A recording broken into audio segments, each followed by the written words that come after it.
காஞ்சிபுரத்திலிருந்து 18 கிலோமீட்டர் தூரத்தில் உள்ள உக்கலில் மடவாளம் கிராமத்தில் ஒரு அதிசயம்.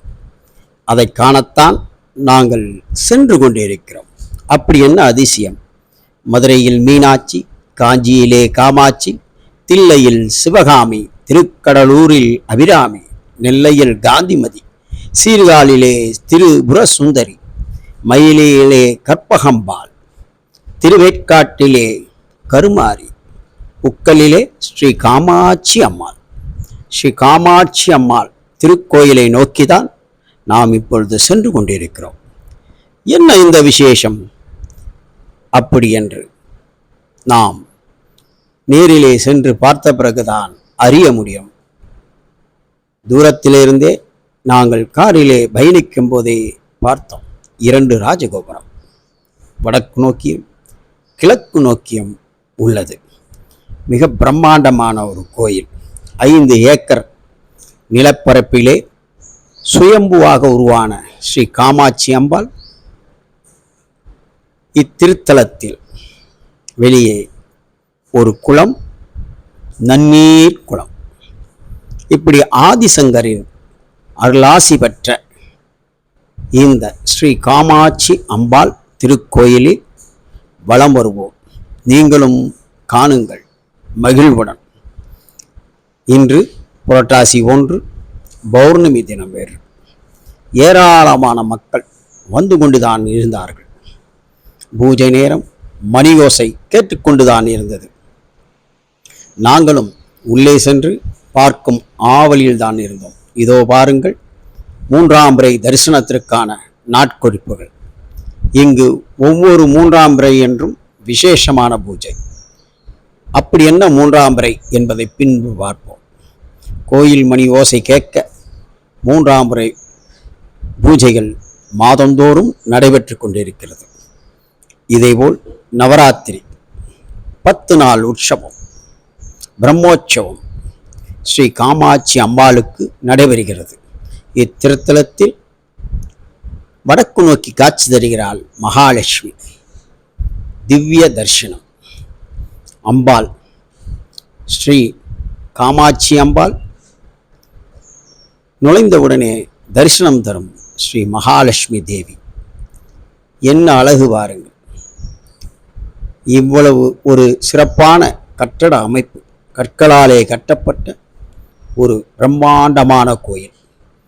குதிரைகள் ஆதி காலத்திலே சோழ மன்னர்கள் கட்டியது போல் கட்டடை கள அமைப்புகள் பாருங்கள். குதிரையில் இந்த மாதிரி ஒரு கோயிலை சமீபத்தில் நாம் பார்த்திருக்கிறோம்.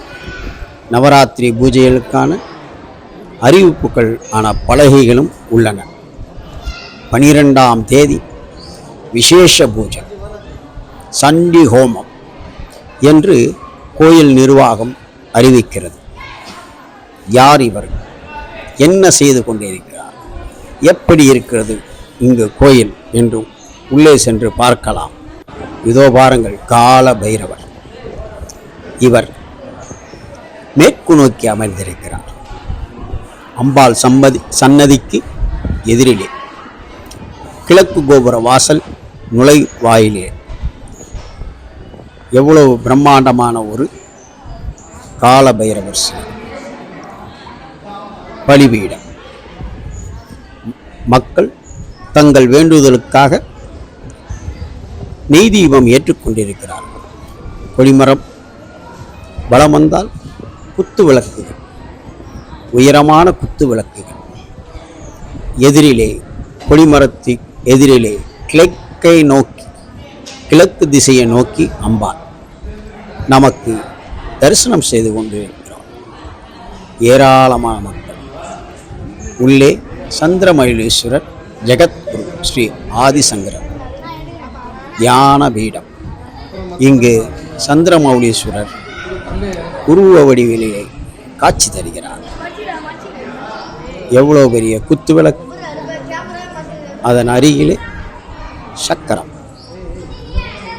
இந்த சக்கரம் ஹோமகுண்டம் என்று அம்பாளுக்கு நேர் எதிரிலே கிழக்கு நோக்கி நமக்கு தரிசனம் தருகிறாள் மூன்றாம் பிறை அம்பாள். என்ன மூன்றாம் பிறை? இதில் என்ன விசேஷம்? அமாவாசையிலிருந்து மூன்றாவது நாள் வரும் பிறையே மூன்றாம் பிறை. இது வளர்ச்சிக்குரிய பிறை, உங்கள் வாழ்வில் தடைகளை நீக்கும் பிறை. குறிப்பாக கலைத்துறையினருக்கு வெற்றி தரும் பிறை. புகழ்பெற வேண்டுவோர் என்னும் என்பவர்களுக்காக இது இந்த மூன்றாம் பிறை. சந்திர மௌலீஸ்வரர் ஜெகத்குரு ஆதிசங்கர் உள்ளே காட்சி தருகிறார். இங்கே மக்கள் அமைதியாக தியானம் செய்து கொண்டிருக்கிறார்கள்.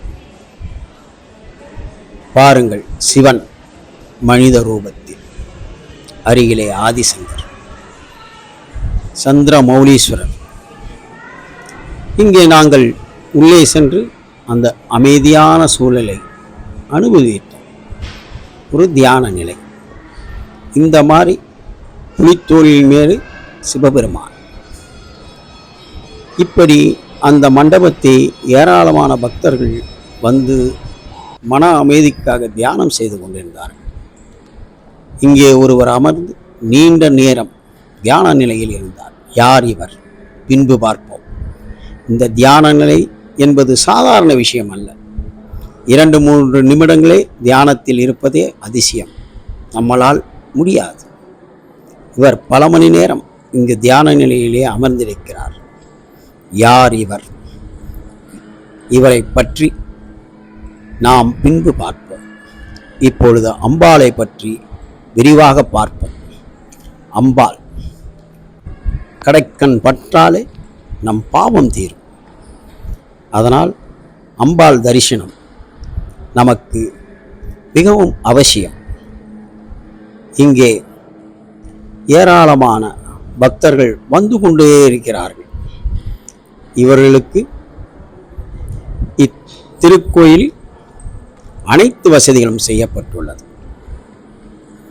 எவ்வாறு இங்கு நாம் தரிசனம் செய்யலாம் என்பதற்காகவும் இதன் பயன் என்ன என்பதை இத்திருக்கோயிலின் திரு எம் இளங்கோவன் அவர்கள் விவரிக்கிறார். இந்த கோயில் அம்பாளுக்கு சேவை செஞ்சுக்கிறோம். அம்பாள் காமாட்சி சுயம்பு. அன்னை காமாட்சி ஒரு சுமார் 20 வருடங்களுக்கு முன்னாக சங்கரன் அப்படின்றவருக்கு எழுத படிக்க தெரியாத 16 வயது நிரம்பிய சங்கரன் என்பவருக்கு சமஸ்கிருத வேத ஞானங்கள் முழுவதுமாக அருள்பாலித்திருக்கிறார்கள். சங்கரன் அவருடைய சொந்த இடத்திலே சின்ன அளவில் ஒரு 10க்கு 10 அப்படின்ற அளவில் சிறிய ஆலயம் அமைத்து அன்னைக்கு பூஜை புனஸ்காரம் வழிபாடெல்லாம் செய்து கொண்டு வருகிறார்கள். அன்னைக்கு 3ஆம் பிறை மிக சிறப்பான ஒரு விசேஷமான நாளாகும். அமாவாசையிலிருந்து 3ஆம் நாள் வளர்வரை சந்திர தரிசனம் அன்று அன்னை திருநெற்றியில் நெற்றி பட்டமும் 3ஆம் பிறையும் ஒளி வடிவாக சுயம்புவாக இயற்கையாக காட்சியளிக்கும். இது உலகத்தில் எங்கும் நிகழாத ஒரு அற்புதமான காட்சியாகும். இந்த காட்சி ஒவ்வொரு மாதமும் அம்பாள் தன்னுடைய பக்தர்களுக்கு காட்சியளித்து கொண்டிருக்கிறாள். இந்த காட்சியை சந்திரனை 3ஆம் பிறை சந்திரனை நாம் பார்க்கும்போது நம்முடைய மனதில் இருக்கிற பயங்கள், மன தோஷங்கள், பலவிதமான தடைகள் நமக்கு நீங்கும். அந்த 3ஆம் பிறை அன்னையின் திருநெற்றியில் பார்க்கும்பொழுது மாணவர்களுக்கு கல்வி அறிவு அதிகமாகும், திருமண பாக்கியம் கைகூடும், கடன் பிரச்சனைகள் நம்மை விட்டு நீங்கும், மனக்லேசம் உள்ளவர்கள், மனபயம் உள்ளவர்கள், மன சஞ்சலம் உள்ளவர்கள் இவர்களெல்லாம் அன்னையின் நெற்றியில் இந்த 3ஆம் பிறையை காணும் பொழுது மனதில் உள்ள பிரச்சனைகள் குறைகள் எதுவாக இருந்தாலும் அவை அனைத்தும் சரியாகும். இது இங்கு கண்கண்ட ஒரு உண்மையாகும். நவராத்திரி நம்ம கோயில் நவராத்திரி 10 நாட்கள் பிரம்மோற்சவம் இப்போ ஆரம்பிக்கிறார். வர அமாவாசை என்று மாலை 6 மணிக்கு கொடியேற்றத்துடன் இங்கே நவராத்திரி பூஜைகள் ஆரம்பிக்கிறது. அம்பாள் தினப்படி ஊஞ்சல் சேவையும் இங்கே நடைபெறும். நவராத்திரி 10 நாட்கள் 10வது நாள் விஜயதசமி அன்று மகா சண்டியாகம் நடைபெறும். இந்த மகா சண்டியாகம் இறைவன் அன்னை காமாட்சி சங்கரனுக்கு கொடுத்த அந்த வேதங்களினால் எதிலும் படிக்காமல் இயற்கையாக சுயம்புவாக இறைவன் அருளிய அந்த வேதங்களால் நடத்தப்படுகின்ற ஒரு சண்டியாகம். இது உலகத்தில் மிக சிறப்பு வாய்ந்த ஒரு யாகமாகும். இந்த யாகத்திலே முழுவதுமாக காலையிலிருந்து விரதமிருந்து கலந்து கொண்டவர்களுக்கு மறுபிறவி இல்லை என்பது குருவாக்கு. இந்த சண்டியாகத்தில் நாம் முழுவதுமாக கலந்து கொள்ளும்போது நமக்கு எதிரிகளால் உண்டாகும் தொல்லைகள் அத்தனை பிரச்சனைகளும் நம்மை விட்டு விலகிவிடும். அத்தகைய சிறப்பு வாய்ந்த சண்டியாகம் இங்கே சங்கரன் குருஜி கடந்த 20 ஆண்டுகளுக்கு மேலாக மக்களுக்காக செய்து கொண்டிருக்கிறார். இந்த யாகத்திலே எல்லோரும் கலந்து கொண்டு குரு அருளையும் அன்னையின் அருளையும் பரிபூர்ணமாக பெற வேண்டும் என்று கேட்டுக்கொள்கிறேன். 3ஆம் பிறைக்கான ஹோமகுண்டம். இங்கே சமஸ்கிருதத்திலே ஸ்லோகங்கள் சொல்லப்படுகிறது. 3ஆம் பிறை என்பது இத்திருக்கோயிலில் ஸ்ரீ காமாட்சி அம்பாள் விசேஷம். 3ஆம் பிறை பூஜை தரிசனம் திரையுலகினருக்கு வெற்றியை தரும், உச்சநிலை அடையும். ஏன் எல்லோருக்கும் தான். உங்களுடைய அனைத்து காரியங்களும் வெற்றி பெறும். அமாவாசைக்கு பின் வளர்பிறை தானே. அந்த வளர்பிறையிலே 3ஆம் பிறை தரிசனம் என்பது மிகவும் முக்கியமானது. இங்கு வரும் பக்தர்கள் அம்மனை தரிசனம் சென்று அம்மனின் நெற்றியில் 3ஆம் பிறையை கண்டு தரிசனம் சென்று பரபரப்பாக அருள் பெற்று வணங்கி செல்கிறார். எவ்வளவு கூட்டம் பாருங்கள். ஹோமகுண்டத்தில் இது யோககுண்டம்தான். அவ்வளவு யோகம். இந்த மாதிரி ஒரு ஹோமம் வளர்த்து காலையிலிருந்து விரதமிருந்து இரவு அம்மனை தரிசனம் செய்வது என்பது உங்களுக்கு பல சுபிட்சங்களை தரும், சகல சௌபாக்கியங்களும் தரும் பூஜை. இயற்கையாகவே சந்திர தரிசனம் நமது வாழ்வில் பெரிய முன்னேற்றத்தை தரும். ஆதலால் 3ஆம் பிறை பூஜை ஸ்ரீ காமாட்சி அம்பாள், திரு ஆதிசங்கரர் ஜெகத்குருவின் முதல் குரு. இந்த ஜெகத்தை ஆள்பவர். அவருடைய அருளாசியில் இத்திருக்கோயிலில் அவருடைய கருணை பார்வையோடு பாருங்கள். அம்பாளுக்கு அபிஷேகம் முடிந்து பக்தர்களுக்கு குங்குமம் பிரசாதமாக வழங்கப்படுகிறது. இப்படி ஒவ்வொரு நாளும் ஒவ்வொரு விதமான பூஜைகள். ஏராளமான மக்கள் கார்களிலும் பஸ் மூலமும் இருசக்கர வாகனத்திலும் வந்து கொண்டே இருக்கிறார்கள். அம்பாளை தரிசிப்பது அவர்களுக்கு மன மகிழ்ச்சியை தருகிறது, குடும்ப மகிழ்ச்சியை தருகிறது, காரிய சித்திகளை தருகிறது. இதோ கலசத்துடன் வெளியே வருகிறார். பாருங்கள், 3ஆம் பிறை தரிசனத்துக்கு குவிந்திருக்கும் மக்கள், ஏராளமான மக்கள். இச்சுற்று வட்டார மக்களுக்கு இக்கோயில் வரப்பிரசாதம். அம்பாளின் கருணை இப்பக்கத்தில் பெரிதொரு மாற்றத்தை ஏற்படுத்தியிருக்கிறது. மடவாளம். மட என்பது விவசாயத்தையும், வளம் என்பது செழிப்பையும் காட்டுகிறது. இப்பகுதியை சுற்றிலும் ஏராளமான விவசாய நிலங்கள். பாருங்கள், 3ஆம் பிறை பூஜை, அம்மனுக்கு ஆராத்தி. இதை காண்பதே பெரும் பாக்கியம். உங்கள் மனதில் இருக்கும் அனைத்து கவலைகளையும் தீர்க்கும். அடுத்த ஆராத்தியை பாருங்கள். இது உங்களுக்கான ஒரு குடுப்பனை. நாங்கள் 10 நிமிடத்தில் இந்த வீடியோவை முடித்துவிட்டு கிளம்பலாம் என்று வேலை செய்து கொண்டிருக்கும் போது கிட்டத்தட்ட 32 நிமிடம் அதே நேரத்தில் வேலை முடிந்துவிட்டது. ஆச்சரியமாக இருக்கிறது. எதை நீக்குவது, எதை சேர்ப்பது என்று எங்களுக்கே புரியவில்லை.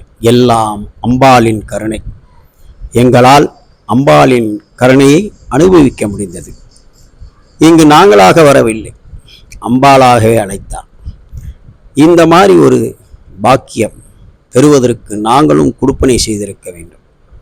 எல்லோரும் குடும்பத்திலும் மகிழ்ச்சி ஏற்படுத்துவது ஸ்ரீ காமாட்சி அம்பாள். காமாட்சி அம்பாளின் தரிசனம் பாவ விமோசனம். கல்வி, திருமணத்தடை, காரியத்தடை, புத்திர பாக்கியத்தை தருபவள் கருணைத்தாய். அந்த கருணைத்தாயை தரிசனம் செய்பவர்கள் ஒரு கொடுப்பனை வேண்டும். அந்த கொடுப்பனையைத்தான் பத்மம் யூடியூப் சேனல் உங்களுக்கு நேரடியாக வீடியோ மூலம் காட்டிக் கொண்டிருக்கிறது. நீங்கள் தரிசனம் செய்யுங்கள். 32 நிமிடமே என்று யோசிக்க வேண்டாம். அவ்வளவு விஷயங்கள் இங்கு காட்சிப்படுத்தப்பட்டிருக்கிறது. ஏராளமான மக்கள் நேரில் தரிசனம் செய்து கொண்டிருக்கிறார். இதோ சங்கரன் கூறுகிறார். எப்படி உருவாச்சு? இந்த ஒரு இவ்வளோ பிரம்மாண்டமாக ஒரு கோயிலை கட்டி அது மக்களுக்காக அர்ப்பணிக்கும், அதுவும் இவர் தாயார் காமாட்சி அம்மா, இந்த உணர்வு உங்களுக்கு எப்படி ஏற்பட்டுச்சு? எனக்கு ஒரு 18 வயசில் வந்து மானசீகமாக வந்து நான் எப்பவுமே வந்து விவசாயம் பண்ணிகிட்ருப்போம். விவசாயம் பண்ணிகிட்டு இருக்கும்போது வந்து எனக்கு முதல் கடவுள் மேலெலாம் எனக்கு எதுவுமே ஈர்ப்போ எந்த எனர்ஜியும் எனக்கு எதுவும் கிடையாது. இடைப்பட்ட காலத்தில் வந்து அந்த 18 வயசுக்கு அப்புறம் ஒரு ஒளிவுடன் வந்து ஆதிசங்கர் உருவம்தான்றது அன்றைக்கி எனக்கு தெரியாது. அதுக்கப்புறம் தான் அவருடைய நிலை வந்து எனக்கு மற்றவங்களுடைய ஒரு ஃபோட்டோ பார்க்கும்போது தான் அவருடைய அவர் ஃபோட்டோ அவருடைய உருவம் தான் நமக்கு வந்து தரிசனம் வந்து நான் பார்த்துருக்கேன் அப்படின்றது தெரிஞ்சுது. அப்போ வந்து நான் வந்து கேணி வெட்டவெளி, இந்த இடத்துல எல்லாமே வெட்டவெளியாக இருக்கும். விவசாயம் பண்ணிவிட்டு நான் எப்போவுமே சின்ன வயசுலேருந்தே நான் வந்து வீட்டில் படுக்க மாட்டேன். கைனி கட்டில் எங்கேயாவது வந்து மரத்தடி அதிகபட்சமாக வந்து நான் ரொம்ப மனசு வந்து ரொம்ப தனியாக இருக்கணும், யாராக கூட இருக்கக்கூடாது. தனியாக மனசு வந்து பண்ணிக்கிட்டே இருக்கும். அதனால் வந்து நைட்டில் வந்து நான் வந்து வெளியே வந்து இந்த மாதிரி எப்போவுமே கைனியில் தான் நான் அந்த விவசாய மரம் படுத்துட்ருப்பேன். இப்போ படுக்கும் போது என்ன ஆச்சுன்னா வந்து ஆதிசங்கருடைய உருவம் வந்து வானத்துக்கும் பூமிக்கும் வந்து அப்படியே ஒளியுடன் நம்ம சூரியனுடைய கதிர்வீழ்ச்சிகள் எப்படி இருக்குமோ அந்த ஒளிகள் வந்து நமக்கு நேரடியாக நான் எப்படி ஒரு ஆளை எப்படி நான் கூட இருந்து பேசணும் அதுபோல் நான் வந்து உணர்ந்ததுனால அந்த விஷயங்கள் நான் பார்த்து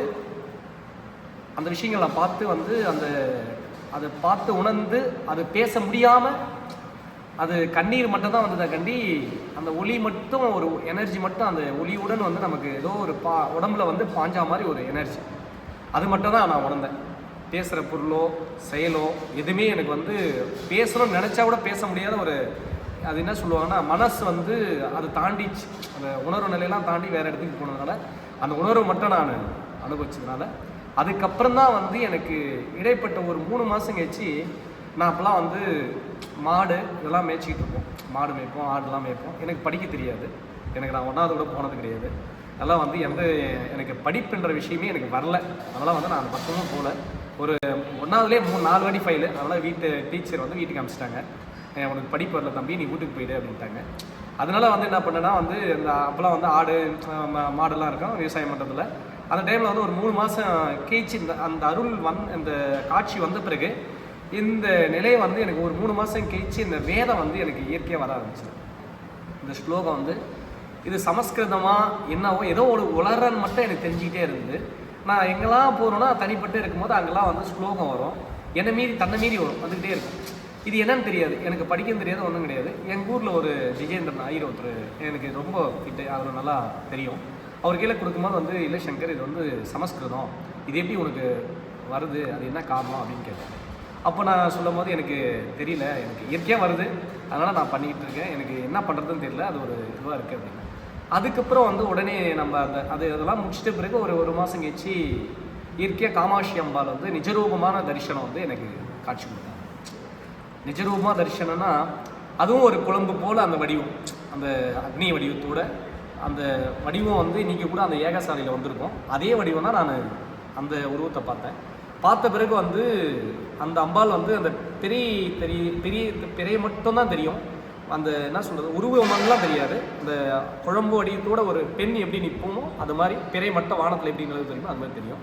அந்த ஒளியை நான் பார்த்து அதுக்கப்புறம் தான் பண்ண பிறகு தான் அப்புறம் தான் வந்து இந்த ஆன்மீகனா என்ன உள்ளே போயிட்டு இந்த விஷயங்கள் வந்து எனக்குள்ள ஊன்றுதலில் வந்து அம்பாள் அந்த அருள் வந்த பிறகு தான், அந்த ஆத்மாத்மான உணர்வு நிலை வந்த பிறகு தான் வந்து நான் அதுக்குள்ளே வந்து போயிட்டு இந்த பணியை செய்யணும் அப்படின்ட்டு நம்ம பண்ணோம்.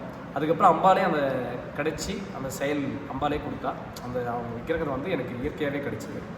இது இயற்கையாக கிடைச்சதுனால தான் நாங்கள் எதுவும் செய்யலை, பண்ணலை. அந்த இயற்கையாகவே இந்த சுயம்பாக கிடைச்சதுனால அந்த இது வந்து நமக்கு கிடைச்சது. அந்த சுயம்பு கிடைச்சதுனால அதுக்கப்புறம் அதை எடுத்து நான் பூஜை பண்ண பிறகு அதுதான் அந்த நிலையோட தான் வந்து இந்த இடத்துல இந்த விக்கிரகம் இருக்குதுன்னு சொல்லி அது சொன்ன பிறகு தான் வந்து அந்த ஸ்தாபனம் வந்து எடுக்கிறோம். எடுத்துகிட்ட பிறகு அதை எடுத்து ஸ்தாபனம் பண்ணுறோம். ஸ்தாபனம் பண்ணிவிட்டு பூஜை பண்ணிகிட்டு இருக்கோம். அப்போ தான் வந்து வேதம் இயற்கையெல்லாம் அதிகமாக ஏற்படுது எனக்கு. இயற்கை வேதம்லாம் வந்து இதுதான் வேதம், அதுதான் இது பூஜைக்கு தான் இது அப்படின்றது எனக்கு அப்புறம் தான் தெரியும் இதெல்லாம் நம்ம பண்ணிகிட்டு இருக்கோம் அப்படின்னு. அதுக்கப்புறம் 3ஆம் பிறை வந்து வானத்தில் எப்படி தெரியுமோ அந்த நிலை வந்து அழகாக தெரிய ஆரம்பிச்சுட்டாங்க விக்கிரகத்துக்கு. அம்பாள் மேலே அந்த மேனியில் அந்த பிறை எப்படி வானத்தில் வெள்ளையாக தெரியுமோ அது முதல் யாருக்கு தெரிஞ்சுன்னா ஒரு கண் இல்லாத, அதாவது ரொம்ப கண்ணு தெரியாதவங்க தான் முதல் தெரிஞ்சுது. எங்களுக்கு கூட தெரியும். முதல் ஒரு பார்வை வந்து அவங்க அடிக்கடி கோயிலுக்கு வந்து சாமி கும்பிடுவாங்க. திடீர்னு வந்து ஒரு 3ஆம் பிறை தரிசன பூஜை வந்து நாங்களாக வச்சோம். அதாவது வந்து இது மாதிரி இந்த பூஜை பண்ணால் சிறப்பாக இருக்கும் அப்படின்ட்டு மனசில் தான் தோணிச்சாக்கண்டி, யாரும் சொல்லிலாம் கொடுக்கல, உள்ளத்தில் தோணிச்சு. அதெல்லாம் வந்து ஒரு 2-3ஆம் பிறை 3ஆம் பிறை தான் அந்த பிறையே தெரிஞ்சுது. இந்த பூஜை ஏகசாலை பண்ணி அந்த அமாவாசைக்கு வச்சு 3ஆம் நாள் இந்த பூஜை பண்ண ஆரம்பித்தாங்க. அப்போ வந்து உள் உணர்வு தான் நம்ம வந்து அதை சரி பண்ணி அதை பூர்த்தி பண்ணுவோம். அதுக்கப்புறம் சரி இதை தொடர்ந்து பண்ணுவோமே அப்படின்னு போது தான் 3ஆவது வாட்டி தான் வந்து அந்த பெரிய தெரிய ஆரம்பிச்சு. ஒருத்தருக்கு வந்து பார்வை இல்லை, எங்கள் ஊர் தான் அவங்க இப்போ சென்னைக்கு போயிருக்காங்க. அவங்க பேர் வந்து சாரதா தேவி, அவங்க பேர். அவங்க தான் வந்து அவர் கணவர் வந்து எங்கள் கூட கோயிலெலாம் இருப்பார். அவங்க ஒரு பார்வையில் ரொம்ப கஷ்டப்பட்டுருந்தாங்க. அப்போ வந்து வேண்டிட்டு வளர்க்கலாம் போடுவார். அவங்க தான் பார்த்து தான் வந்து இந்த பெரிய எங்களுக்கு சொன்னாங்க. மற்றவங்களுக்கு ஃபஸ்ட்டு யாருக்கும் நல்லவங்க அந்த கண் நல்லா தெரிஞ்சவங்களுக்கு யாருக்கும் தெரியும். அதுக்கப்புறம் தான் வந்து இந்த பிறையுடைய அதிசயம் வந்து எல்லாருக்கும் தெரிய ஆரம்பிச்சது. இதை மக்கள் வந்து அது எல்லாரும் அனுபவிச்சாங்க. அதை பார்த்து எல்லாரும் அந்த பார்வை எல்லாரும் பார்த்து சரி பண்ணாங்க. அதுக்கப்புறமேட்டு வந்து பார்த்திங்கன்னா இந்த பணி வந்து இந்த சின்னதாக இருக்கே இந்த கோவில் சிறப்பாக பண்ணுவோமே அப்படின்ட்டு நான் அதை பூஜை பண்ணி இந்த பூமி பூஜைலாம் பண்ணி எல்லாமே சிறப்பாக பண்ணோம். சிறப்பாக பண்ண பிறகு வந்து இதுக்கு எல்லாரும் வந்து அவங்கவுங்க பணி, நான் எங்கேயும் போய் டொனேஷன் கேட்கல, எங்கேயும் போயிட்டு யாருக்கையும் யாசகமும் பண்ணலை. எல்லாமே வந்து அம்பாள் கிருபையினால இங்கே வந்து அவங்க தரிசனத்தை பார்த்து எல்லாரும் கூட செஞ்சாங்க. பக்தர்கள் தான் இந்த கோவில். அதனால தான் வந்து இந்த கோவிலுக்கு எப்பவுமே சேவை தான், மக்கள் கவசம். இந்த பணி, இந்த சேவை, இந்த மக்கள் கவசம் எல்லாமே இந்த இன்னைக்கு எல்லாம் நடக்கிறதும், இந்த நிகழ்ச்சி நடக்கிறதும் சரி, இந்த இன்னைக்கு வந்து ஒரு உணர்வுபூர்வமாக ஒரு உணர்வு என்னென்னா, ஒரு ஆன்மா எப்படி வளர்க்கணும்னா வந்து அன்னம் தான். அந்த அன்னதானத்தை வந்து எல்லாருக்கும் கொடுக்கணும். முதல்ல அந்த விஷயங்கள் வந்து எனக்கு சின்ன வயசுலேருந்தே அது மனசுக்குள்ளே இருந்துக்கிட்டே இருந்தது. அது எல்லாருமே கொடுக்கணும், இல்லைன்னே சொல்லக்கூடாது. முடிஞ்ச வரைக்கும் நம்மளால் அந்த சேவை செய்யணும். அந்த சேவை செஞ்சு எல்லாருடைய உணர்வு தான் முதல் வந்து ஆத்மாத்மான ஒரு கோவில்னால் அகத்துக்குள்ளே இருக்கிறது. இறைவன் குடி கொண்டிருக்கே எல்லாருக்குள்ளேயே வந்து இறைவன் குடி கொண்டிருக்கான். எல்லாருக்குள்ளேயே ஒரு கோவில் இருக்குது. அதுதான் உணர்வு நிலை.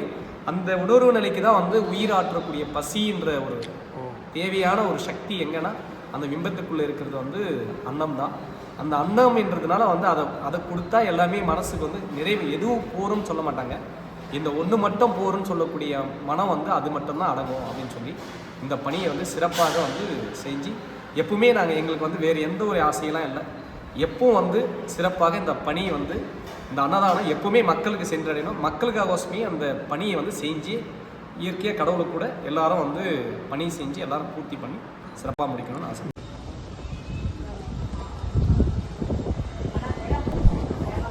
இவர்தான் இத்திருக்கோயிலின் குருஜி எம் சங்கர்.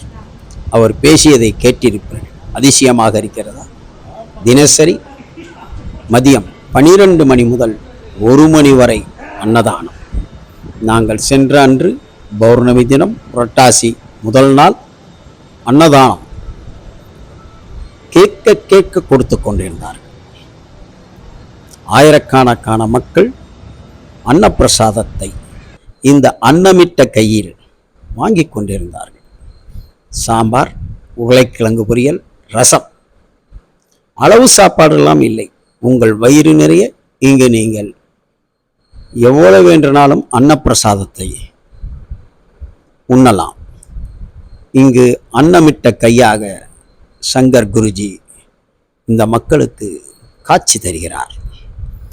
ஏனென்றால் நாங்கள் சென்றபோதும் எங்களுக்கு இந்த அன்னப்பிரசாதம் உண்ண வேண்டும் என்ற ஆவல்.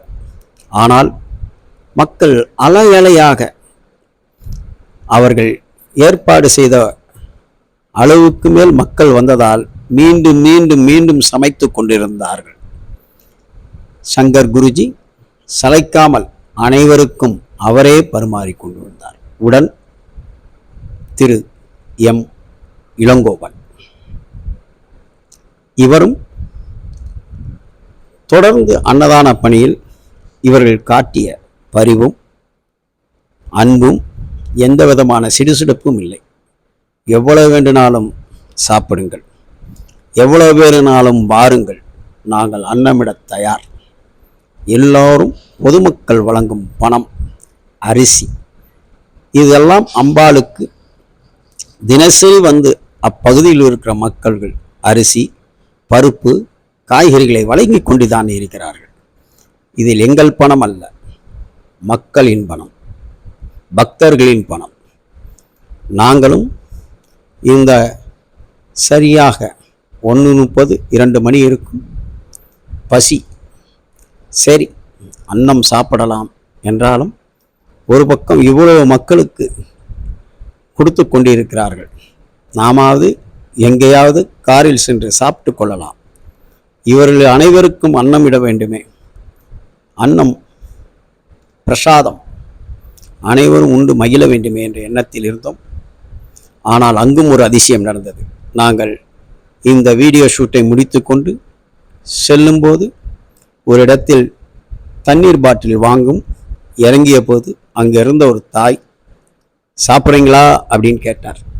எங்களுக்கு பசி, சரி என்னதான் இருக்கிறது கொடுங்கள், ஆனால் சைவ சாப்பாடு தான் சாப்பிடுவோம் என்றும், அதை மட்டும்தான் நான் சமைப்பேன் என்றார். உடனே உள்ளே சென்று அமர்ந்து சாப்பிட உட்கார்ந்த போதுதான் ஒரு ஆச்சரியம். இங்கு நாங்கள் சாப்பிட இந்த அன்னப்பிரசாதம் எங்களுக்கு கிடைக்கவில்லை என்ற வருத்தத்தை போக்கிவிட்டார் அந்த தாயார். இதே சாம்பார், இதே உருளைக்கிழங்கு பொரியல், ரசம், இது 3 தான், தேவாமிர்தம். பணம் எவ்வளவு என்று கேட்டோம். அந்த டப்பாவில் ஏதாவது போட்டு போங்கள் என்று கூறினார். உங்களுக்கு புரிகிறதா? ஸ்ரீ காமாட்சி அம்பாள் எங்களை பசியோடு அனுப்பவில்லை, தாய் உருவில் வந்து விட்டார். இங்கு பாருங்கள், எளிமையின் வடிவம். சங்கர் குருஜி குடியிருந்த கோயில். இதுக்கு அருகிலே 5 ஏக்கர் பரப்பிலே ஸ்ரீ காமாட்சி அம்பாளுக்கு கோயில். இவர் குடியிருப்பதோ தகர கொட்டாய் போட்ட சிறிய 250 ஸ்கொயர் ஃபீட் வீடு. இந்த வீட்டிலே தான் அவர் குடியிருக்கிறார். விவசாயி, படிப்பில்லை. ஆனால் ஆதிசங்கரர், ஜெகத்குரு ஆதிசங்கரின் அருளாசி இவர் உள் புகுந்து அவருடைய ஆசீர்வாதத்தினால் இவ்வளவு சமஸ்கிருத பாடல்களை பாடி இவ்வளவு பெரிய காரியத்தை செய்வது சாதாரண காரியம் அல்ல. ஒரு வீடு கட்டவே பல வருடங்கள், பல தடங்கல்கள். ஆனால் இந்த கோயிலை பாருங்கள், 5 ஏக்கரில் மகிழ்ச்சியுடன் அன்னமூடும் பிரசாதத்தை சாப்பிட்டு மகளும் கிராமத்து மக்கள். இவர்கள் கூறுவதையும் நாம் கேட்போம். ஏனென்றால் அவ்வளவு அருமையாக தினசரி வந்து அம்பாளை இக்கிராமப்புற மக்கள்கள் தரிசனம் செய்து கொண்டிருக்கிறார்கள்.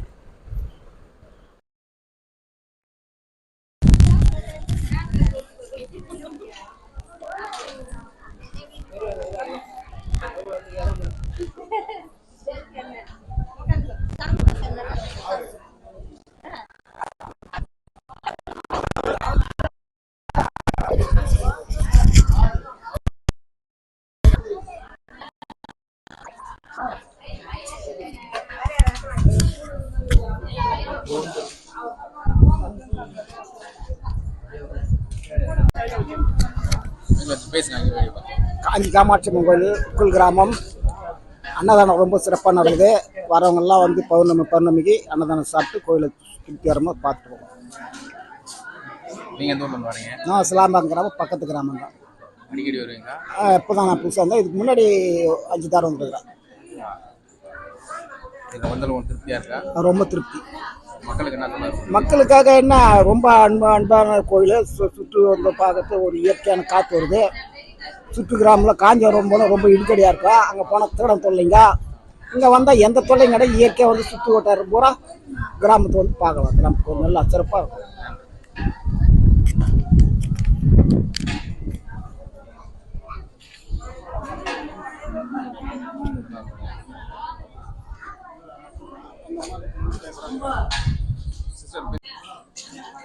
நாங்கள் இங்கே பக்கத்தில் மானாமதியிலேருந்து வரோம். என் பேர் தேவி.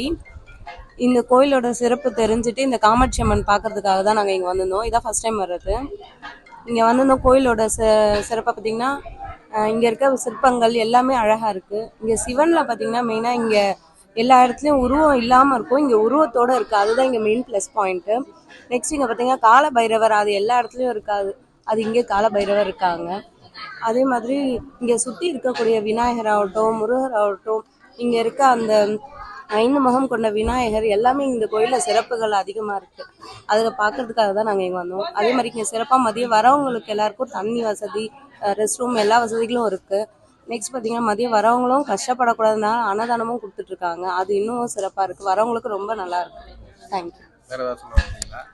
இல்லை சார், இந்த கோயிலோட சிறப்பும் பார்த்திங்கன்னா இந்த அம்பாலோட இது போன்ற ஆன்மீக செய்திகளுக்கு பத்மம் யூடியூப் சேனலை சப்ஸ்கிரைப் பண்ணுங்க.